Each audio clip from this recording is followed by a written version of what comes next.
this month is actually books written by Irish authors and books set in Ireland. You're interested? That's great to hear.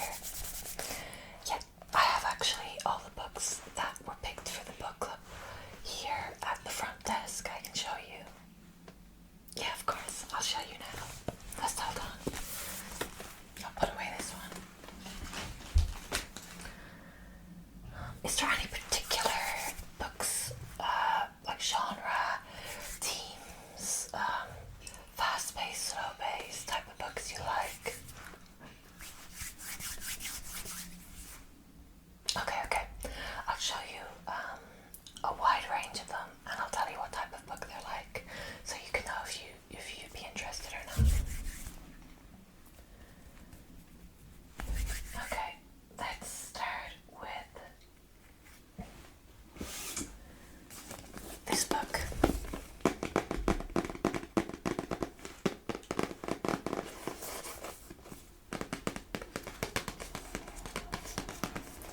This book is, oh my god, what a complete Aisling, the novel.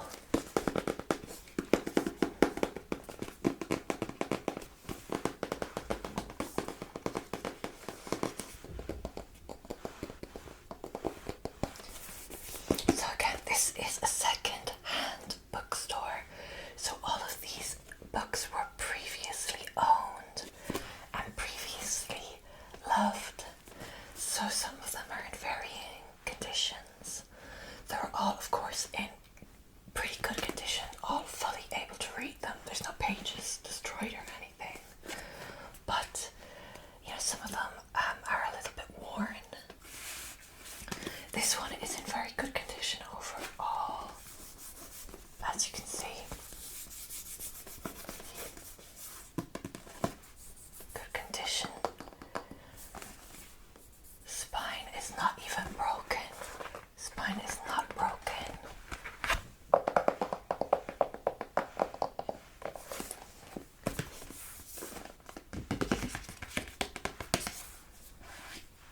Here is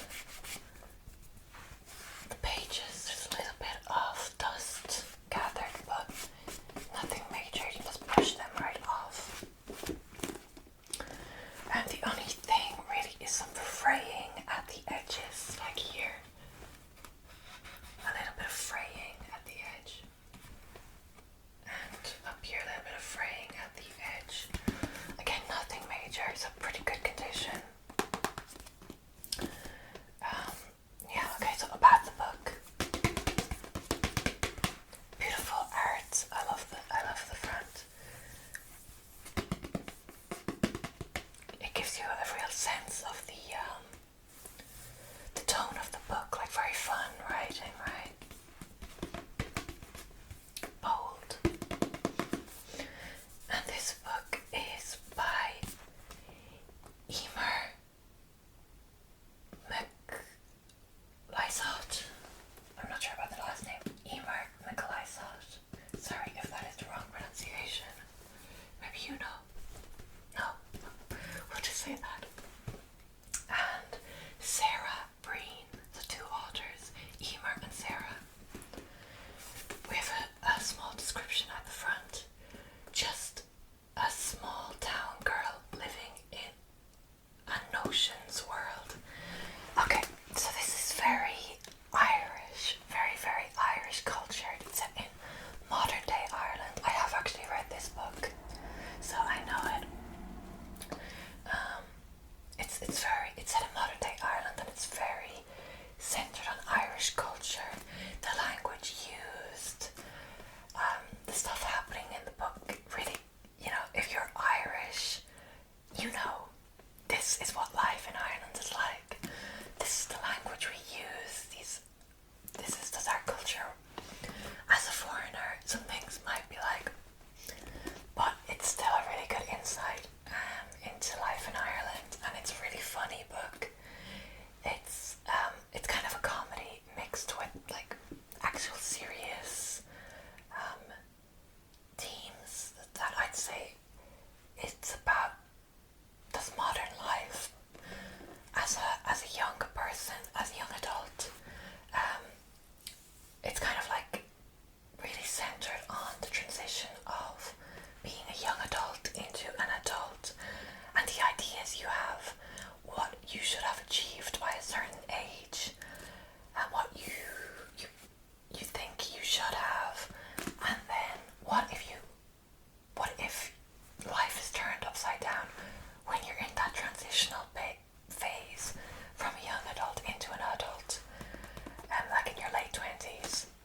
description.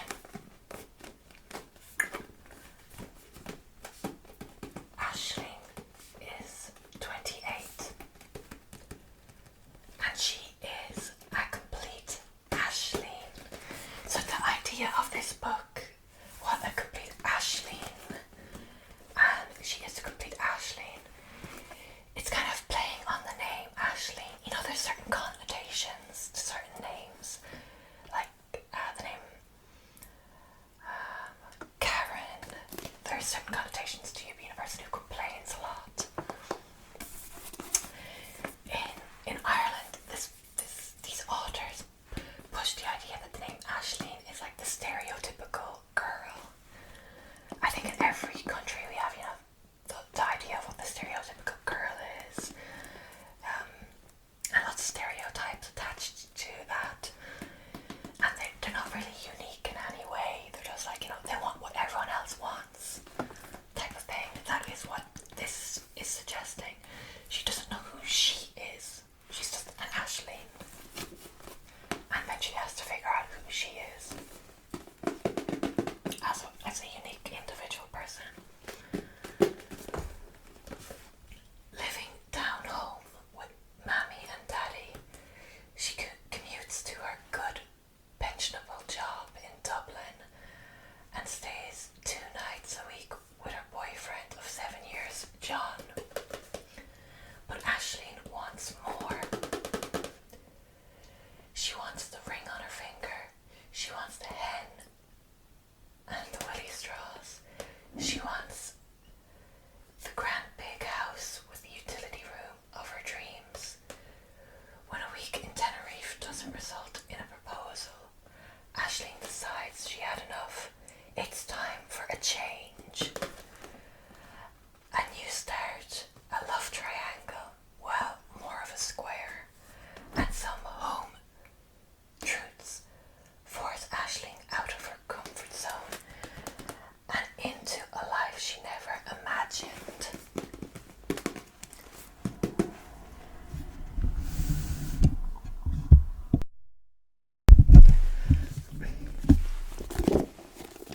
So, as I said, I have read this book. It's so good if you're looking for kind of an insightful story that's told through humour. This is a really good one, and it's also a really, really good insight into modern day Ireland. Maybe, okay, we'll put that aside, and after you look through the rest, you can decide if you want this one. Okay. Okay. Here we go. Let's go to more of a classic. Dusty.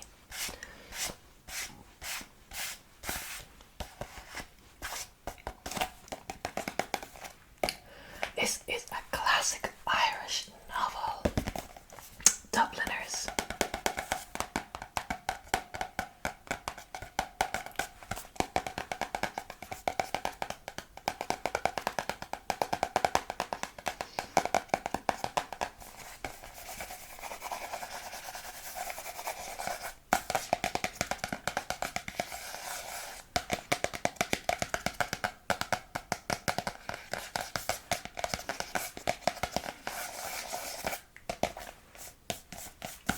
Beautiful, simple cover. The condition, it's in quite good condition overall. You can see the front. It's a bit dusty, some dust, but most of that can be removed.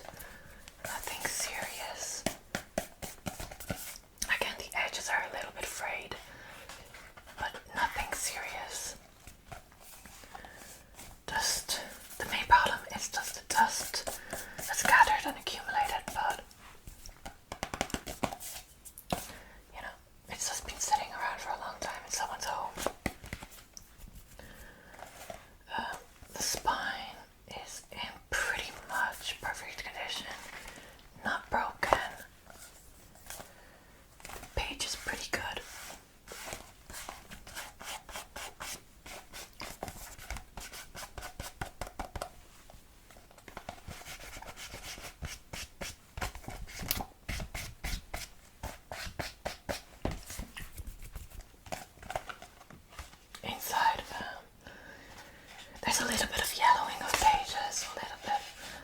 but nothing serious. Some pages folded over, but nothing that impairs us from reading the book.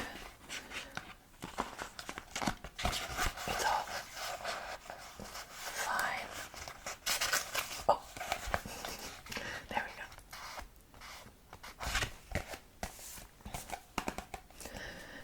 go. Okay, so this is Dubliners. As I said, beautiful, very simple, straightforward cover with the black, and then just a picture in the middle. It's a small book.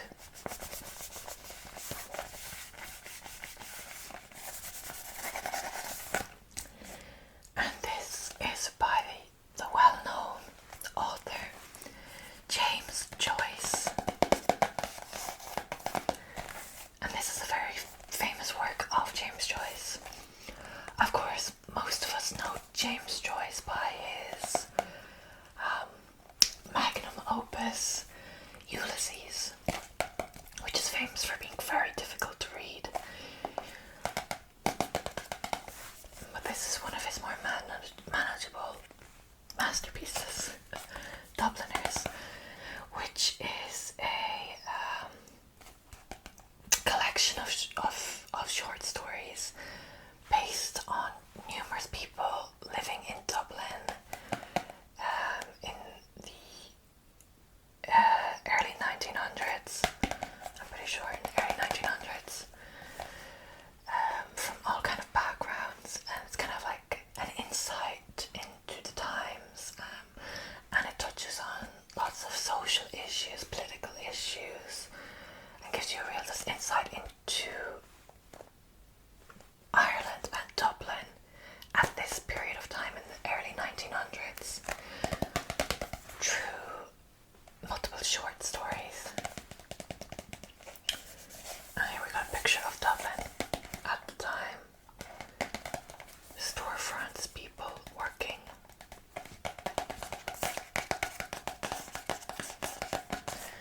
And this is a Wordsworth classic, so this is a classic collection.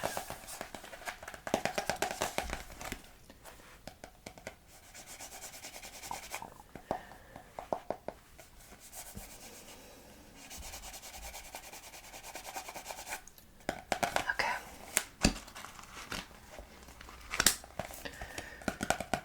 I have read this a long time ago. It's very interesting.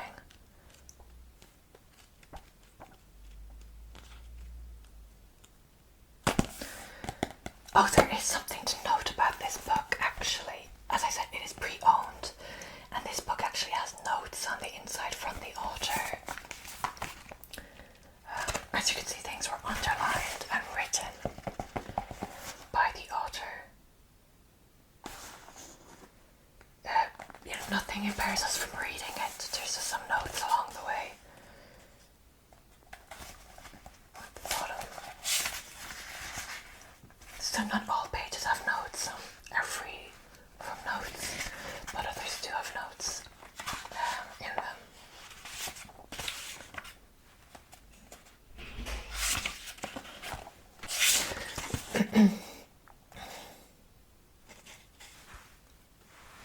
And it has like all these classic editions have introductions and little just information about the author of the book in the front. So it will give you information about the background of the book and about James Joyce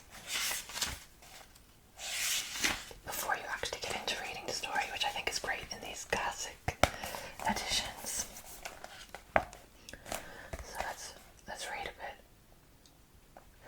So this is Dubliners by James Joyce, with an introduction and notes by Lawrence Davies, Dartmouth College, New Hampshire. Living overseas but writing always about his native city, Joyce made Dublin unforgettable. The stories in Dubliners show us truants, seducers, gossips, rally drivers, generous hostesses, corrupt politicians, failing priests, amateur theologians,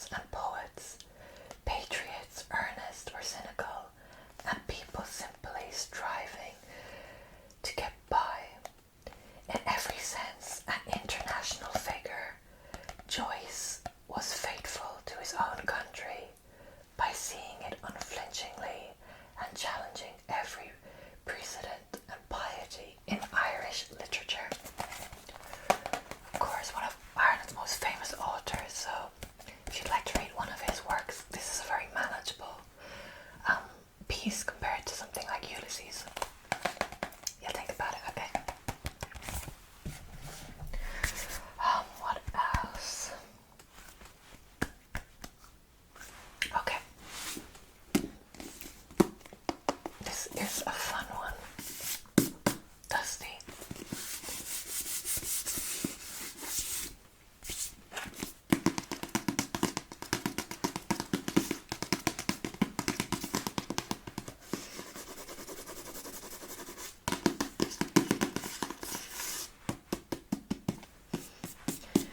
This is the call. The call.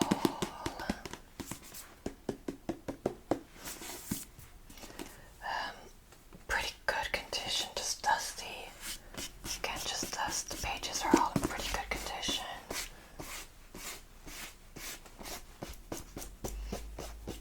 Nothing too serious.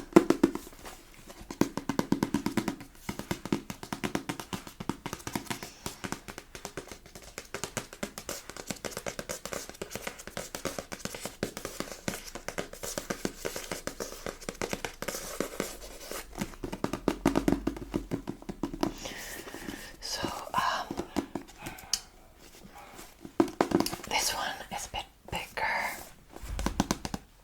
but the writing is quite big, so it's not too overwhelming.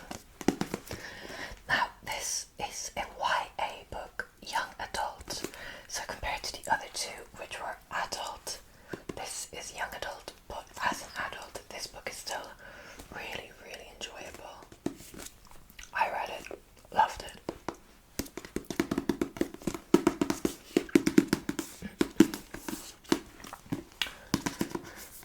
Great condition, all the inside pages are in perfect condition. So this is The Call by Pater O'Gillen.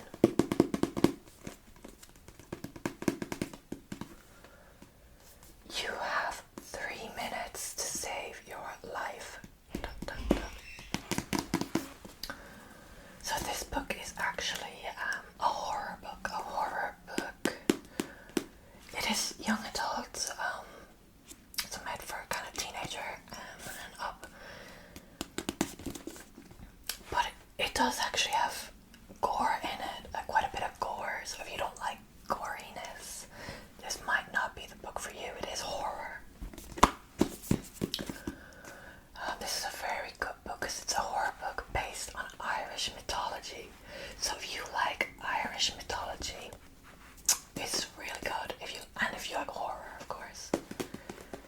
So you have 3 minutes to save your life. The back doesn't actually have a blurb. It has reviews. We got reviews from BuzzFeed, Juno Dawson, Daily Mail. And this book is by David Fickling Books.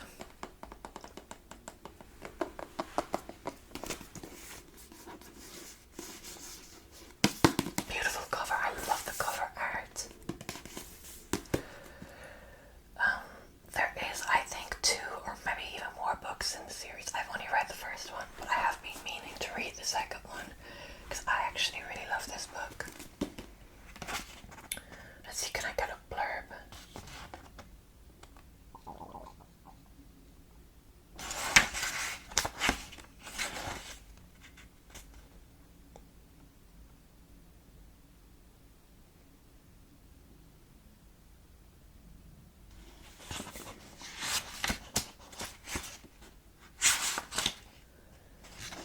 Okay, it doesn't have a blurb. I'll just read some of the reviews instead to give you an idea. So the first one is by Frank Cottrell Boyce, author of The Astounding Broccoli Boy and Sputnik's Guide to Life on Earth. He said, The call is dark and brutal, everything that I'm not looking for in fiction, but its power is undeniable. It channels Irish mythology into modern teenage life with an energy that recalls Alan Garner.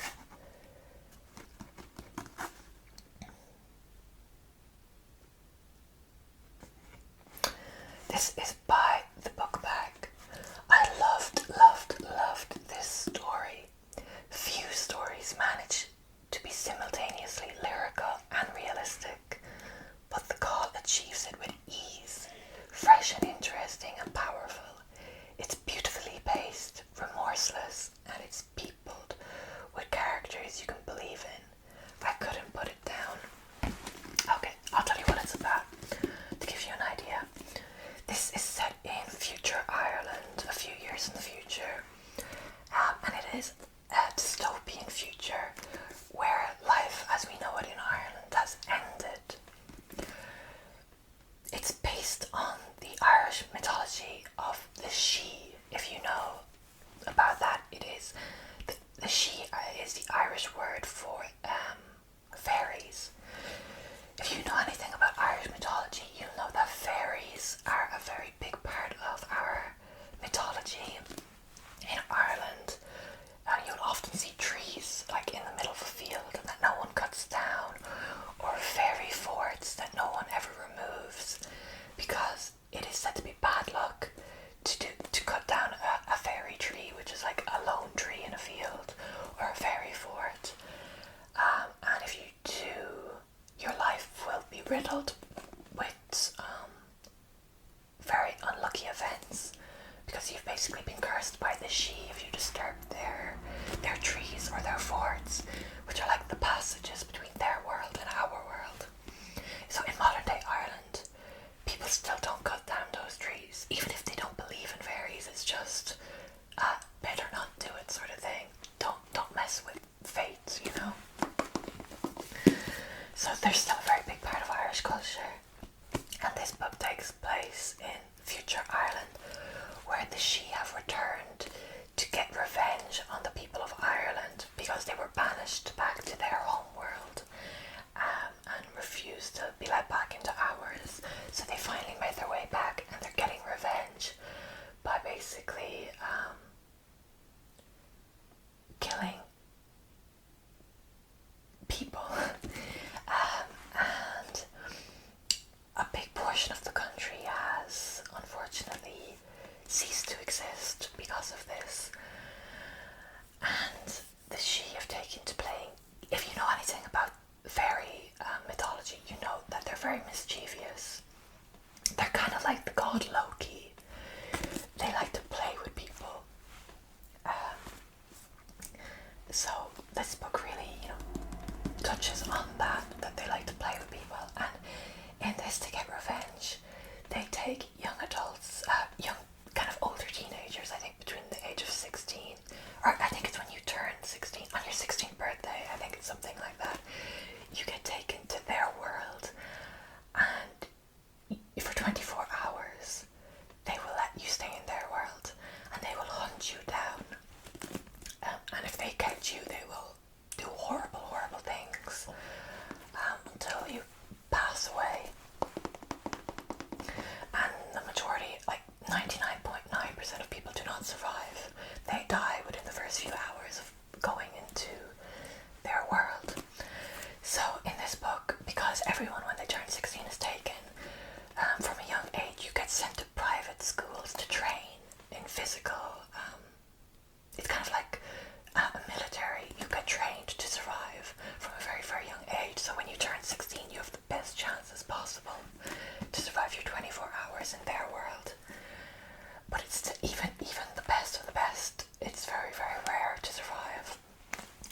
And this follows a young girl who has a physical disability. One of her legs is shorter, considerably shorter than the other, so she can't like run or anything like that.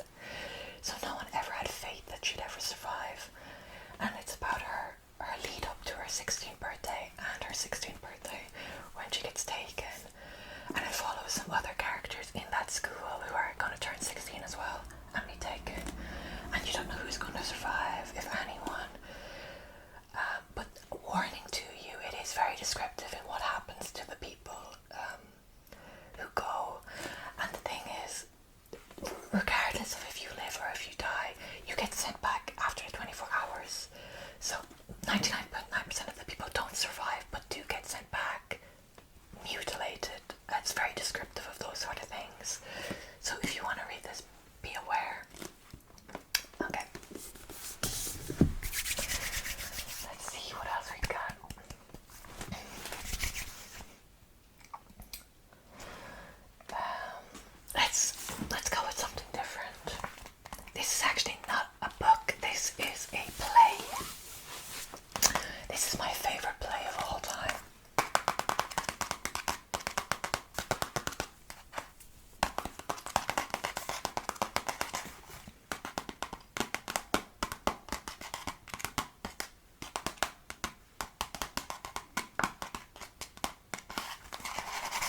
This is translations.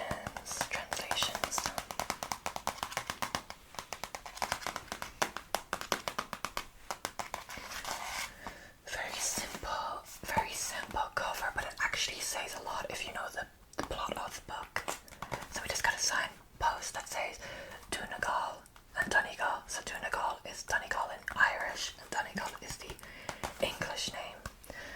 And if you know the point of the book, or of the play, that's a good description of it actually.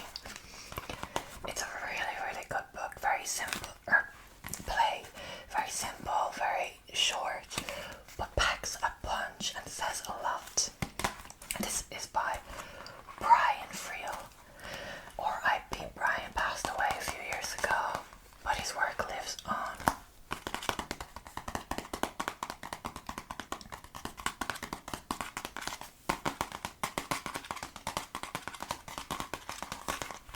So this is in pretty good condition as well, but it is a little bit worn here, folded a little bit in places, but nothing major. The spine is fine, but a little bit worn along the edge. Again, a little bit of folding marks, but nothing too major. Brian. Pages are a little bit discolored, but nothing major. There's some folding, but fine.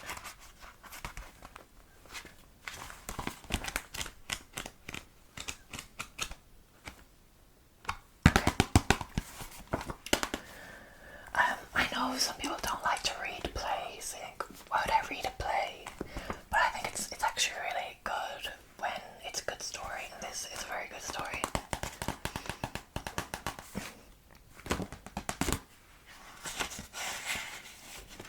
This is by Brian Friel.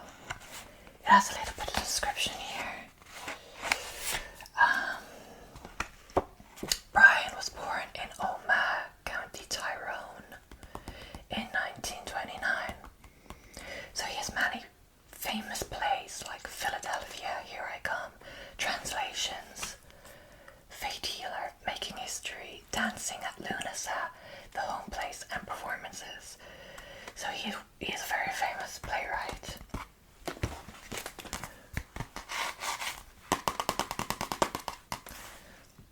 Let's read a bit. Translations is a modern classic.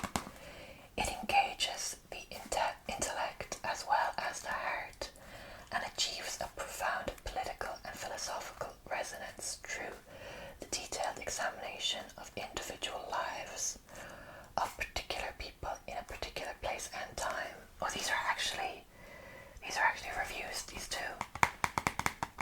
Here is the description at the bottom. The action takes place in late August 1833 at a hedge school in the townland of Ballybeg, an Irish-speaking community in County Donegal. In a nearby field camps a recently arrived detachment of the Royal Engineers, making the first ordnance survey. For the purposes of cartography, the local Gaelic place names have to be recorded and rendered into English. In examining the effects of this operation on the lives of a small group, Brian Friel skillfully reveals the far-reaching personal and cultural effects of an action which is at first sight purely administrative. So this touches deeply on colonialism and the effects of seemingly innocuous, administrative tasks that actually have a big effect on a local culture, such as changing the place names from Irish into English. And it's a very subtle commentary, but a very impactful one.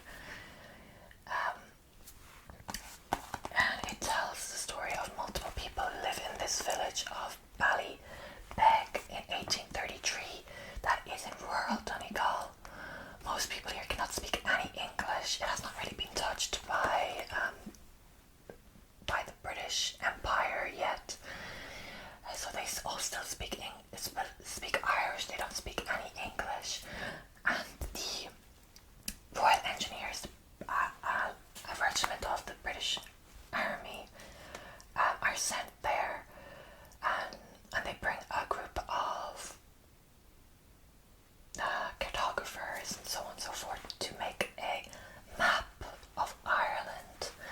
And because they're making a map, they want to do it in English, so they're going to change the names of all the places from Irish into English. And it tells the story of lost culture. It follows, actually, because the people there can't speak English, they need an Irish speaker. So one of the people from this village went to England and studied in England and learned English. And he's completely changed his persona, and then he comes back and, he's acting above all the people he grew up around because he can speak English and he can interact with the British Army. And he's helping them make this map. And then there's one of these soldiers who are, helping this happen, who meets a local Irish girl. She cannot speak English, he cannot speak Irish, they can't speak to each other, but they feel this deep connection, and it's a story of all these different people who come to realize the significance of what these type of things, how they affect the local country, and how the culture can be lost in changing seemingly small things, because the place names in Ireland all have stories. Like, if you look at the Irish place names, they all seem very strange. It's like the Yellow Road or the Long River on the Hill. You're like, why is a place named these really weird things in the Irish language? And then this book just touches on the stories and the significance behind the Irish names that are lost when they're turned to English. And there's lots of different stories going on at the same time. There's a rebel group in the background who play a big part in the story. It's really good. So if you're interested in a play, this is a great one. Okay, I'll put this over here in case you want it. Let's see. I'll show you one I actually have not read. I have not read this one. Graham Norton. Beautiful cover.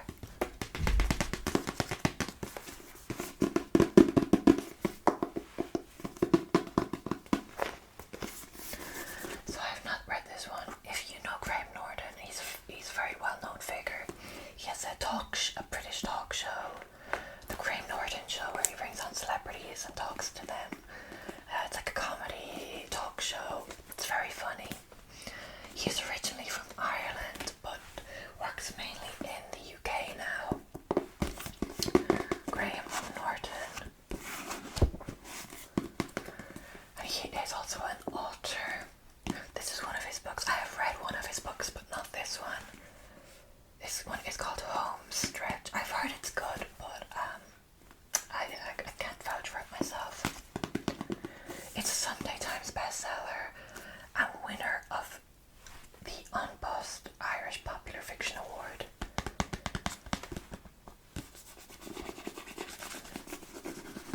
Graham Norton. So it's a little bit dirty, but again, nothing major. Here is Graham Norton. The spine, it's broken, but that's okay.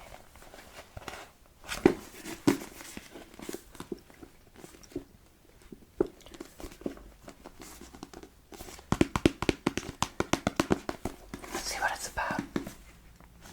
In 1987, a small Irish community is shattered by a terrible accident. Young Connor is one of the survivors, but staying among the angry and the mourning is more than he can bear. He leaves the only place he knows, taking his secrets with him.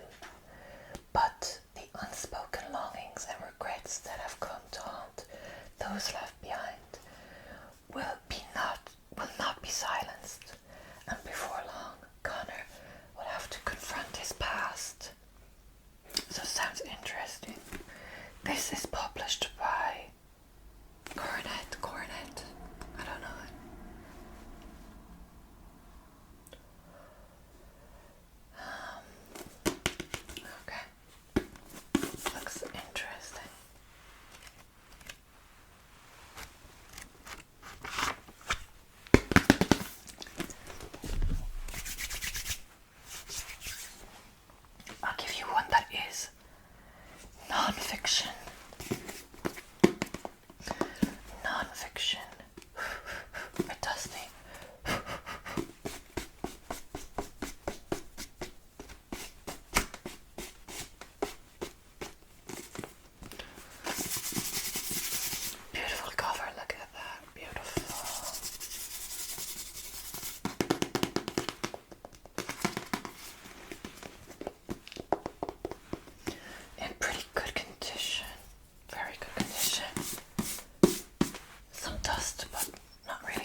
this is non-fiction.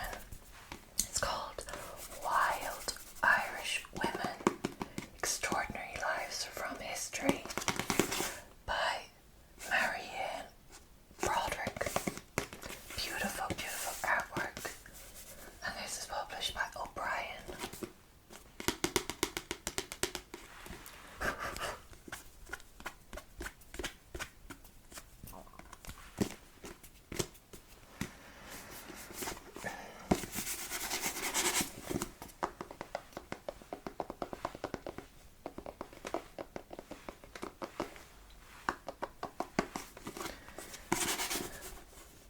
Writers, killers, nuns, patriots, artists, healers, pirates, saints, politicians, eccentrics, entertainers, courtesans, leaders, revolutionaries, lovers, warriors, witches, record breakers. A fascinating collection of unorthodox women. This series of lively portraits tells the life and stories of 75 women.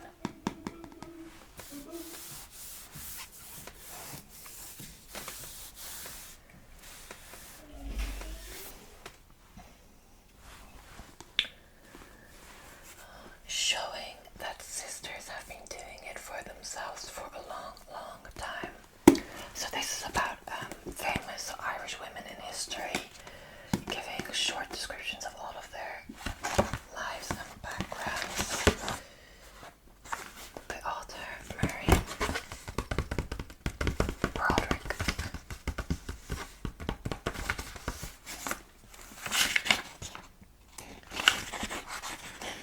Give you a little. So it's split up into sections, like the type of women. Women of letters, women. Just like what these people are known for. It splits them up into sections. Women on the front lines, women who've participated in the wars. So we got lots of interesting figures. And then we got some pictures throughout the books of the women mentioned.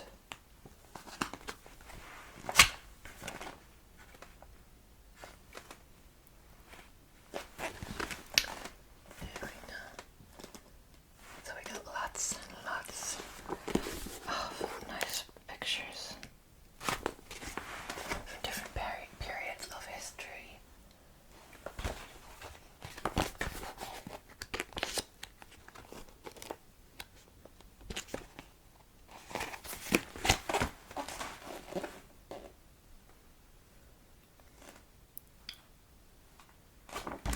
Okay, that is one of our non-fiction pieces.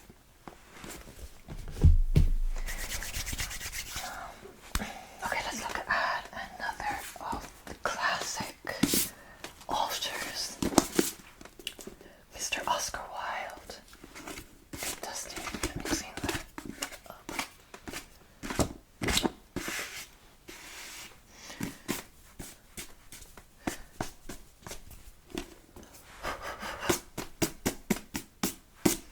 It's a very good condition, just a bit dusty. Just a little bit frayed, but nothing too serious. Beautiful cover art.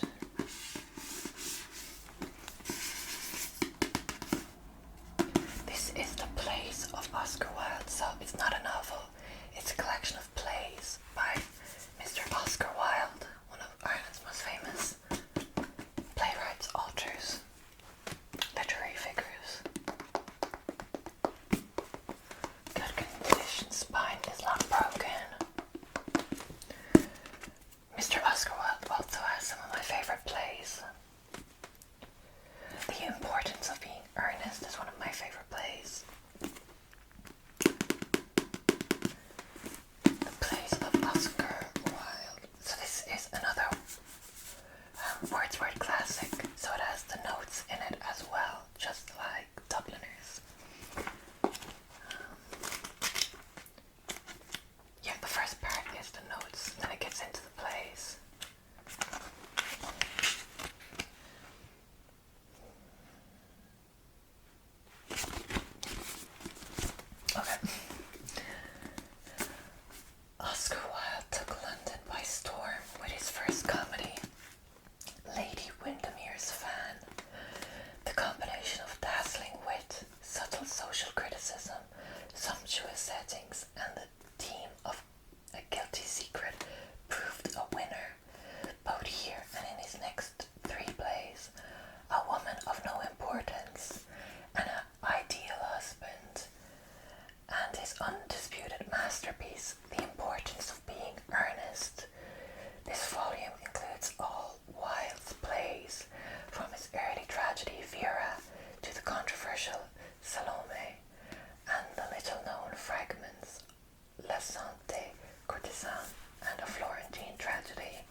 Breslin and Sarah Ann Buckley. So this is old photos that were colorized and put into a collection, and they tell a story of Ireland. You know, everyone says a picture tells 1,000 words, and that is what these are here to do. This was published by Marion Press. Perfect condition.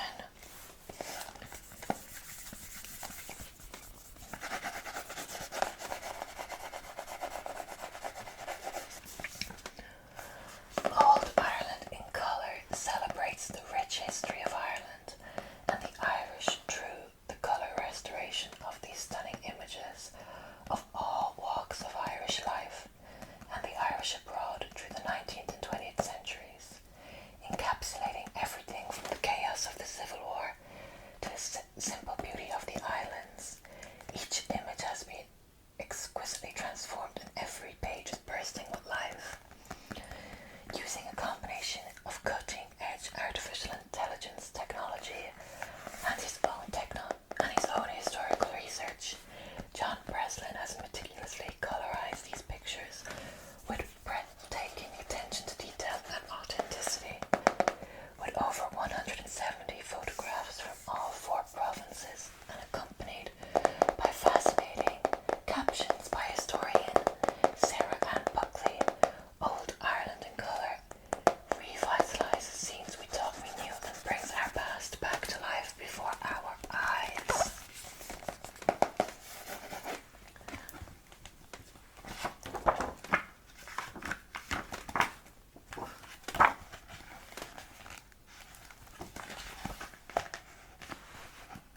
So we got the photos and then we'll have a description beside them. And kind of like the Wild Irish Women, they're divided into sections.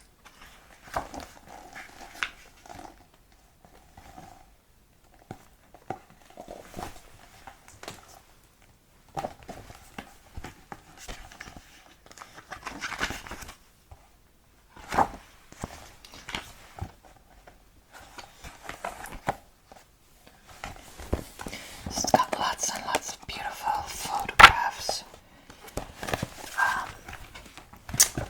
throughout it, and then we'll have descriptions on all of them. And it tells a beautiful story of the country of Ireland throughout the ages, as long as some form of photography has existed.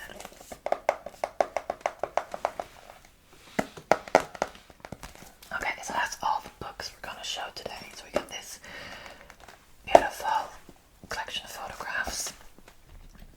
We got our play by Mr. Oscar Wilde, non-fiction works of the Wild Irish Women, Graham Norton's novel Homestretch, fantastic play by Brian Friel, translations, horror, The Gaul, touching on not touching but bursting with Irish mythology.